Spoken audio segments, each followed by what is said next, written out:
berjumpa dengan saya Dr. Sirpanggung, spesialis anak di Ruang Anak Sehat. Channel ini berisi informasi tentang kesehatan anak karena anak sehat aset bagi kemajuan bangsa.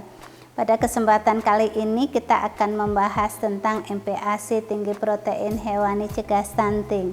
Tema ini merupakan tema peringatan Hari Gizi Nasional tahun 2024. Hari Gizi diperingati setiap tahunnya pada tanggal 25 Januari. Stunting merupakan salah satu masalah gizi yang harus dicegah dan ditangani di negara kita. Berdasarkan hasil survei status gizi Indonesia tahun 2022, prevalensi stunting sebesar 21,6% yang turun dibandingkan tahun sebelumnya, yaitu sebesar 24,4%. Definisi stunting adalah panjang atau tinggi badan menurut usia di bawah -2 standar deviasi grafik pertumbuhan WHO yang disebabkan oleh kekurangan gizi kronik atau berulang.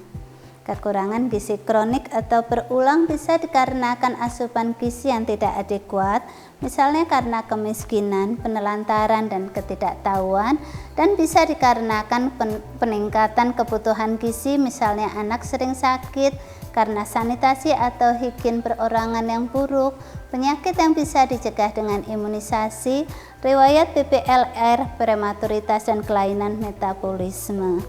Dampak stunting bersifat jangka pendek dan jangka panjang dan dapat bersifat permanen. Stunting menurunkan imunitas sehingga meningkatkan kesakitan, menurunkan pertumbuhan linier yang menyebabkan potensi tinggi badan tidak tercapai, menurunkan pertumbuhan otak yang menyebabkan penurunan kecerdasan yang menurunkan kualitas sumber daya manusia, menurunkan oksidasi lemak sehingga meningkatkan obesitas dan penyakit tidak menular di kemudian hari. Stunting diawali dengan kekurangan gizi yang menyebabkan kenaikan berat badan tidak adekuat atau weight faltering. Sekarang kita harus berupaya untuk mencegah stunting. Pencegahan stunting dibagi menjadi 3, yaitu pencegahan primer, pencegahan sekunder, dan pencegahan tersier. Apa itu pencegahan primer? Pencegahan primer adalah pencegahan pada awal sebelum ada masalah pada saat kondisi anak masih normal. Dilakukan dengan pemberian ASI eksklusif 6 bulan dilanjutkan sampai dengan 2 tahun atau lebih, MPASI bergizi dengan protein hewani dan pemantauan pertumbuhan secara berkala. Pencegahan sekunder dilakukan dengan deteksi dan intervensi dini apabila terjadi gangguan. Apabila terjadi kenaikan berat badan yang tidak adekuat atau weight faltering, anak harus segera dirujuk ke dokter puskesmas. Begitu juga apabila terjadi berat badan kurang, atau gizi buruk, harus ditangani oleh dokter. Pencegahan tersier dilakukan apabila sudah terjadi stunting untuk mencegah penurunan kognitif lebih lanjut. Sekarang kita akan membahas tentang zat gizi yang mempengaruhi pertumbuhan panjang atau tinggi badan, yaitu protein. Protein mengandung asam amino esensial yang sangat diperlukan untuk pertumbuhan. Sangat penting untuk diperhatikan baik jenis proteinnya maupun jumlah atau kecukupannya.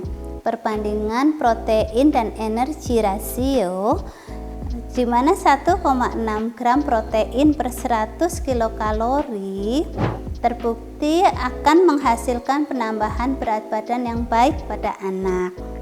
Protein hewani mengandung asam amino esensial yang lebih lengkap dan lebih banyak dibandingkan protein nabati. Kecukupan protein hewani akan memberikan kecukupan asam amino esensial yang mengaktifkan saklar pertumbuhan atau mTORSI. Demikian sebaliknya, apabila terjadi kekurangan protein hewani, asam amino esensial di dalam tubuh juga berkurang sehingga saklar pertumbuhan menjadi tidak aktif yang menyebabkan perlambatan pertumbuhan tulang panjang, menurunnya pertumbuhan otot, menghambat pembentukan sel darah merah, gangguan fungsi kekebalan, menghambat atau menurunkan pembentukan lemak yang akan menghambat mielinisasi sistem saraf sehingga kecerdasan akan menjadi berkurang. Berdasarkan penelitian, konsumsi 1 butir telur sehari selama 6 bulan pada periode MPASI 6-9 bulan terbukti menurunkan prevalensi stunting sebesar 47% dan underweight atau berat badan kurang sebesar 74%. Konsumsi lebih dari 1 jenis protein hewani akan menurunkan risiko stunting secara bermakna pada anak 18-24 bulan. Contoh sumber protein hewani yang mempunyai kualitas tinggi adalah daging ayam, daging sapi, telur, ikan kembung, dan susu UHT. Berikut merupakan contoh pemenuhan kebutuhan protein hewani dalam sehari sesuai dengan umurnya. Misalnya pada anak 6-8 bulan, kebutuhan protein hewani dipenuhi dengan pemberian 1 butir telur ayam.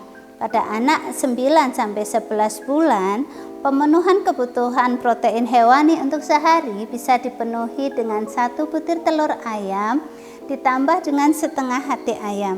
Untuk anak 12-24 bulan, pemenuhan kebutuhan protein hewani dalam sehari bisa dipenuhi dengan 1 butir telur ayam ditambah dengan 30 gram ikan kembung ditambah 1 susu UHT 125 ml.